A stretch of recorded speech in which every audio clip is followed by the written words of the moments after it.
வணக்கம். இரவு நேர பிரதான செய்திகளின் ஊடாக நர்மதா சிறையில் முதலில் தலைப்பு செய்திகள். அஸ்வசம கொடுப்பனவு அதிகரிப்பு, அன்னூர் அதிரடி அறிவிப்பு. மின் பாவனையாளர்களுக்கு ஜனாதிபதி அளித்த நிவாரணம்.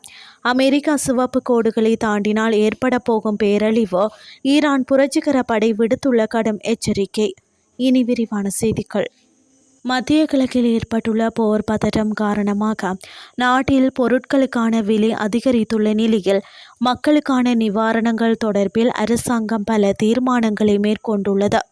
அந்த வகையில் குறைந்த வருமானம் பெறும் அஸ்வசம பயனாளர்களுக்கான கொடுப்பனவு அதிகரிக்கப்பட்டுள்ளதாக ஜனாதிபதி அனுரகுமார திசாநாயக்க இன்று நாடாளுமன்றத்தில் அறிவித்துள்ளார். அதன்படி அஸ்வசம கொடுப்பனவு 17,500 ரூபாயிலிருந்து 25,000 ரூபாய் வரை அதிகரிக்கப்பட்டுள்ளதாக ஜனாதிபதி குறிப்பிட்டார். 10,000 ரூபாய் அஸ்வசம கொடுப்பனவு 15,000 ரூபாய் வரையிலும் அதிகரிக்கப்பட்டுள்ளதாக தெரிவித்துள்ளார். அத்துடன் 5,000 ரூபாய் கொடுப்பனவு பெறுவோருக்கு 2,500 ரூபாயால் அதிகரிக்கப்பட்டு 7,500 ரூபாயாக வழங்கப்பட உள்ளதாக தெரிவித்தார். இதற்காக இந்த மாதத்தில் மேலதிகமாக 8,500 மில்லியன் ரூபாய் செலவாகும் என மதிப்பிடப்பட்டுள்ளதாக ஜனாதிபதி சுட்டிக்காட்டினார். இந்த நிலையில் குறித்த கொடுப்பனவு ஏப்ரல் மாதம் மாத்திரம் அதிகரிக்கப்பட்டுள்ளதாக ஜனாதிபதி மேலும் தெரிவித்துள்ளமை குறிப்பிடத்தக்கது. 90 யூனிட்டுகளுக்கும் குறைவான மின்சார பயன்பாடு கொண்ட நுகர்வோருக்கு நிவாரணம் வழங்குவதற்காக ரூபாய் 15 பில்லியன் ஒதுக்கப்பட்டுள்ளதாக ஜனாதிபதி அனுரகுமார திசாநாயக்க நாடாளுமன்றத்தில் தெரிவித்தார். அரசின் பொருளாதார நிவாரண தொகுப்பை முன்வைத்த போது அவர் இவ்வாறு கூறினார்.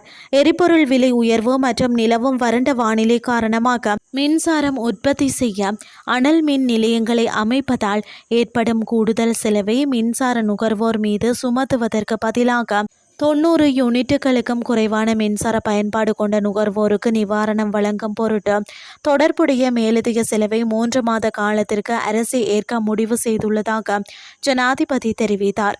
அண்மையில் மின்சார கட்டணங்கள் பெருமளவில் அதிகரிக்கப்பட்டமை குறிப்பிடத்தக்கது.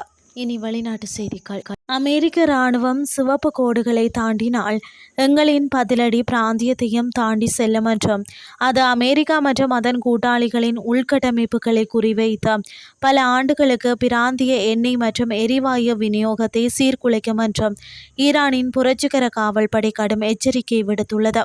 ஈரானிய அரசு ஊடகங்கள் வெளியிட்ட ஓர் அறிக்கையில் அமெரிக்கா மற்றும் அதன் பிராந்திய கூட்டாளிகளுக்கு எதிரான தனது பதிலடி நடவடிக்கைகளில் இதுவரை குறிப்பிடத்தக்க அளவு நிதானத்தை கடைபிடித்து இலக்குகளை கவனமாக தேர்ந்தெடுத்துள்ளதாக IRGC கூறியுள்ளது. இருப்பினும் அத்தகைய நிதானம் இனி தொடராமல் போகலாம் என்றும் IRGC எச்சரித்துள்ளது. இனிமேல் அத்தகைய அனைத்து கருத்தாய்வுகளும் ஒதுக்கி வைக்கப்படும் என்றும் தெரிவிக்கப்பட்டுள்ளது. அமெரிக்க இராணுவம் சிவப்பு கோடுகளை மீறினால் ஈரானின் பதிலடி பிராந்தியத்தை தாண்டியும் செல்லும் என்றும் அமெரிக்கா மற்றும் நட்பு நாடுகளின் உள்கட்டமைப்புகள் குறிவைக்கப்படலாம் என்றும் IRGC மேலும் எச்சரித்துள்ளது.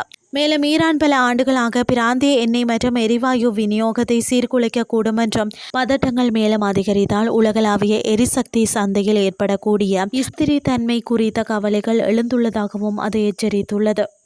இத்துடன் செய்திகள் யாவும் நிறைவடைகின்றது. அடுத்து காலை 8:30 எதிர்பாருங்கள். நன்றி.